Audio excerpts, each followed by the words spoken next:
Everyone, আশা করছি তোমরা সবাই খুব ভালো আছো, সুস্থ আছো। আমি কিন্তু খুব ভালো আছি। তো আজকে একটা রেসিপি ভিডিও আমি তোমাদের সাথে শেয়ার করব। তো রেসিপি ভিডিও এই কারণে শেয়ার করলাম কারণ কি আমরা কয়েকদিন ধরে চেষ্টা করছি একটু ডায়েট কন্ট্রোল করব, ডায়েট চার্টটাকে একটু মানবো এরকম, কিন্তু কোনোভাবেই সেটা কার্যকরী হচ্ছিল না। কিন্তু আজ থেকে একদম স্ট্রিক্ট যে আমরা এবারে ডায়েট কন্ট্রোল করবই করব, কারণ যে হারে আমাদের ওয়েট বেড়ে যাচ্ছে দুজনেরই, সেটা না করে আর উপায়। তারা আরও একটা মেজর কারণ আছে, তো সেটা হচ্ছে আমি কয়েকদিন আগেই আর কি একটা সবজি কিনেছিলাম অনলাইন থেকে। তো সবজি না, সেটাকে শাক বলা যেতে পারে, শাকই ওটা। তো সেটা হচ্ছে চাইনিজ বাঁধাকপি, বা সেটাকে অনেকে বকচই বা পকচই শাক বলে। তো সেই শাকটাকে আমি অনলাইনে প্রথম দেখেছিলাম, তো সেখান থেকে নিয়েছিলাম। তো সেই শাকটা যখন আছে, তো তখন আর আমাদেরও ডায়েটটাকে একটু মানতে হবে। তো সেই জন্য বললো তাহলে চলো আজকে একটু স্যালাড করো। তো সেই স্যালাডই আজকে বানাবো। তো তাহলে আমার সাথে আমরা এখন এবারে কিচেনে যাই। এই হচ্ছে সেই বকচই শাক। দেখতে অনেকটা ছোট ফুলকপির মতো, কিন্তু এর ভেতরে ফুলকপির ওই ফুলটা থাকে না। তো এটাকে আমি অনলাইনে অর্ডার করেছিলাম। তো আমার এটা দুটো আটিতে আমার ওই 38 টাকা মতো পড়েছিল। 42 টাকা দাম লেখা আছে, 4 টাকা ছাড় দিয়ে আমি 38 টাকায় দুটো আটি কিনেছিলাম। ওই একটার ওই 19 টাকা করে দাম। তো এই শাকটা শুনেছি খেতে খুব সুন্দর।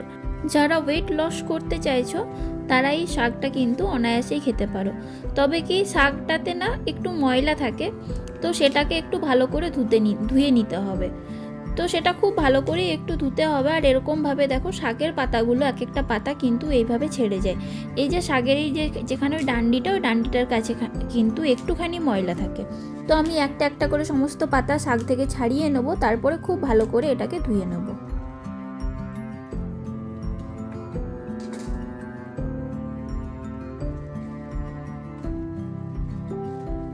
শাকটাকে আমি খুব ভালো করে ধুয়ে নিয়েছি, খুব ভালো করে ধুয়ে জলটাকে ঝরিয়ে নিয়েছি। এরপর এরকম 4টে করে আটি করব শাকের।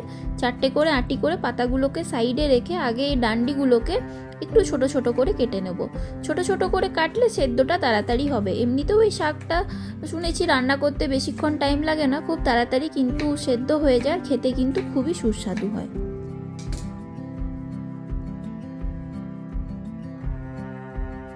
ডান্ডিগুলো কাটা হয়ে গেছে, এবারে পাতাটাকে একটু কুচি কুচি করে কাটবো। ওই যেমন তোমরা পালং শাক কাটো সেইভাবে একটু ছোট ছোট করে কাটলেই হবে। যদি তোমরা বটিতে কাটো তাহলে তো কোনো অসুবিধা নেই, কিন্তু চাকুতে কাটলে একটু ছোট ছোট কুচি কুচি করে কেটে নিলেই হবে।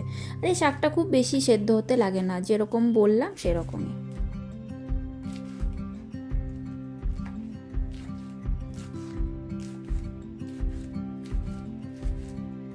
গল্প করতে করতে আমার শাকটা কাটা হয়ে গেল, আর আমি তোমাদেরকে একটু জোগাড়টা দেখিয়ে নিই। তো আমি এখানে নিয়েছি একটা ক্যাপসিকাম, পেঁয়াজ, কাঁচা লঙ্কা, রসুন কুচি, আর ওই শাকটা।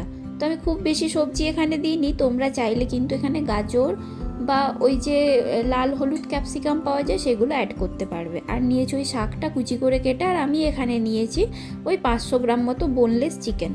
তো বোনলেস চিকেনটাই লাগবে। আর তার সাথে নিয়েছি দুটো ডিম। তো যেহেতু এটা আমাদের লাঞ্চের খাবার, তাই আমি একটু হেভি করে এটাকে বানাবো।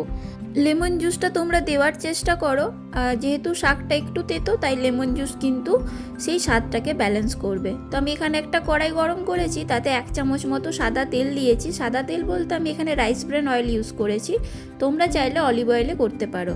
এরপর ওই তেলটা যখন হালকা গরম হবে তখন দুটো ডিম ফেটিয়ে আমি এর মধ্যে দিয়ে দিলাম।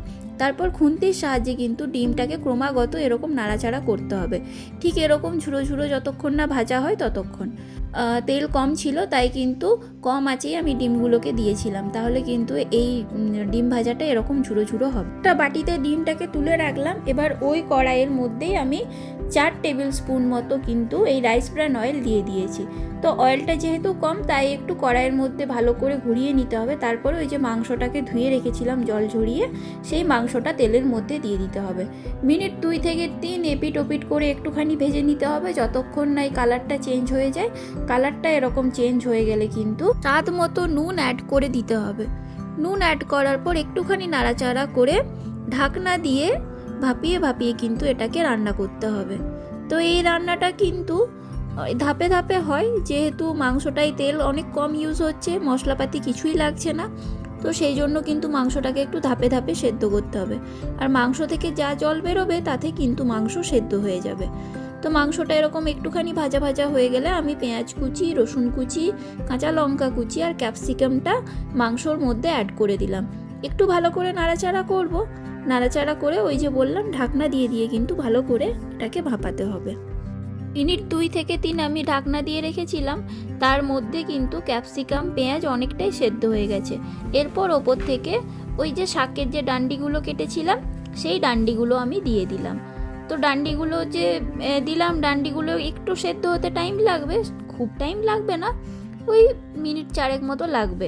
আর এর মাঝে আমি নুনটাকে একটু চেক করেছিলাম। নুনটা যেহেতু কম ছিল তাই একটুখানি নুন আর গোলমরিচের গুঁড়ো আমি অ্যাড করে দিলাম। গোলমরিচের গুঁড়ো দিলে একটু ঝাল ঝাল হবে, ভালো লাগবে খেতে। আর মাংসর গন্ধটা যাতে নাকে না লাগে সেই জন্য একটু সয়া সস আর একটু চিলি সস দিলাম। তো আমি এখানে ডার্ক সয়া সস দিয়েছি আর এরকম নর্মাল চিলি সস দিয়েছি। চিলি সসের জায়গায় তোমরা বারবিকিউ সস কিন্তু ইউজ করতে পারো। আমার কাছে ছিল না তাই আমি কিন্তু চিলি সসটা দিলাম। আবার ঢাকনা রেখে মিনিট 2 মতো আমি রেখেছিলাম ঢাকনা দিয়ে। তার মধ্যে কিন্তু দেখো আমার মাংসটা অনেকটাই সেদ্ধ হয়ে গেছে।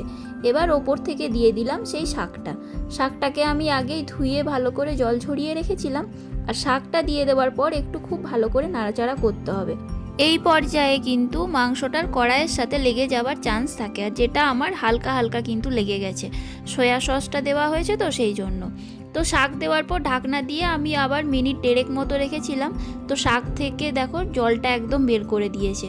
আর যেটুকু বাকি ছিল মাংস সেদ্ধ হতে শাকের জলে সেদ্ধ হয়ে যাবে। এরপরে ওপর থেকে ওই যে লেমন জুস করেছিলাম, অর্ধেকটা লেবুর একটা রস আমি করেছিলাম, সেই লেমন জুসটা দিয়ে দিলাম। আর দিয়ে দিলাম সামান্য অরিগানো আমার কাছে ছিল তাই দিলাম। এবার তোমাদের কাছে যদি না থাকে তো তোমরা নাও দিতে পারো, অরিগানো না দিলেও কিন্তু এটা খেতে ভালোই লাগবে। খুব ভালো করে লেবুর রস আর অরিগানো মাংসর সাথে মিশিয়ে নিলাম। আর একটু খুন্তি দিয়ে দেখে নিলাম যে মাংসটা কতটা সেদ্ধ হয়েছে। আমার রান্নাটা মোটামুটি হয়েই এসেছে। এরপর ওই যে ডিমটাকে ভেজে রেখেছিলাম সেই ডিমটাকে কিন্তু আমি এই মাংসটার মধ্যে অ্যাড করে দেবো।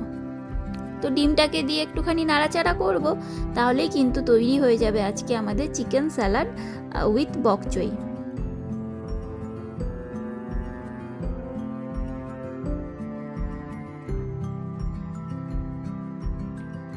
আর মাংসটার জুসি ফ্লেভারটাকে কিন্তু বজায় রাখার জন্য আমি ওপর থেকে একটুখানি বাটার এখানে দিয়ে দিয়েছি। খুন্তির সাহায্যে ভালো করে ঘুরিয়ে ঘুরিয়ে বাটারটাকে মিশিয়ে নেব। তোমরা চাইলে কিন্তু এখানে ওপর থেকে অলিভ অয়েল বা এরকম নর্মাল তেল ইউজ করতে পারো, তবে যতটা সম্ভব অ্যাভয়েড করবে সর্ষের তেলে এই রান্নাটা না করার। পারলে এই রান্নাটা রাইস ব্র্যান অয়েলে করো, বা বাড়িতে যদি সামান্য ঘি থাকে সেক্ষেত্রে তোমরা কিন্তু ঘিও ইউজ করতে পারো। তো আমার রান্না কিন্তু একদম হয়ে গেছে। আমি গ্যাসের ফ্লেম অফ করে দিয়েছি। খুব ভালো করে নাড়াচাড়া করে ঢাকনা দিয়ে মিনিট 5 মতো দম দিয়ে রেখে দিলেই কিন্তু তৈরি হয়ে যাবে চিকেন স্যালাড। তো এই ছিল আজকে আমাদের লাঞ্চের মেনু। তোমাদের এই রেসিপিটা কেমন লাগলো অবশ্যই আমাকে জানাবে কমেন্ট সেকশনে। তোমাদের কমেন্ট পড়তে কিন্তু আমার অনেক ভালো লাগে। অনেক দিন পর আমার চ্যানেলে আবার রেসিপি ভিডিও এলো, সেই তো পুজোর আগে এসেছিলো, তারপরে আবার এই এলো। তো কেমন লাগলো তোমাদের অবশ্যই আমাকে জানাতে ভুলবে না। অবশ্যই আমাকে জানাবে কমেন্ট সেকশনে। একটা লাইক করে দিও, শেয়ার করে দিও তোমার কোনো কাছের বন্ধুর সাথে।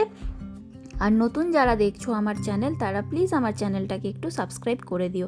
সাবস্ক্রাইব করে পাশে থাকা বেল আইকনটাকে প্রেস করে দিও, তাহলে আমি যখনই কোনো ভিডিও আপলোড করব তোমাদের কাছে নোটিফিকেশন কিন্তু সবার প্রথমে যাবে। আর ফেসবুকে যে সমস্ত বন্ধুরা আমার ভিডিও দেখছো তারা প্লিজ একটা লাইক করে দিও, একটা কমেন্ট করে দিও সুন্দর, আর শেয়ার করে দিও। আর নতুন যে সমস্ত বন্ধু ফেসবুক থেকে আমার ভিডিওটা দেখছো তারা প্লিজ আমার এই ছোট্ট চ্যানেলটাকে একটু ফলো করে দিও। আজ তবে আসি, আবার দেখা হবে অন্য কোনো দিন অন্য আরেকটা ভিডিওতে। ততক্ষণের জন্য খুব ভালো থেকো, সুস্থ থেকো, হাসতে থেকো। আর অবশ্যই এই রান্নাটা কিন্তু একবার বাড়িতে হলেও ট্রাই করবে, আর আমাকে জানাবে এই অভিনব রেসিপিটি তোমাদের কেমন লাগলো। খুব শীঘ্রই আমার চ্যানেলে আবার পুরনো দিনের রান্নার সিরিজটা শুরু হতে চলেছে। তো তোমরা পুরনো দিনের রান্নাতে কি রান্না দেখতে চাইছো, বা এমনি ঘরোয়া বাঙালি কি রান্না দেখতে চাইছো, সেটাও অবশ্য আমাকে জানাবে কমেন্ট সেকশনে। তবে ভিডিওটা এখানেই শেষ করলাম। আজ আসি, আবার দেখা হবে অন্য কোনো দিন অন্য একটা ভিডিওতে। দেখতে থাকো জিৎ মিমির সংসার।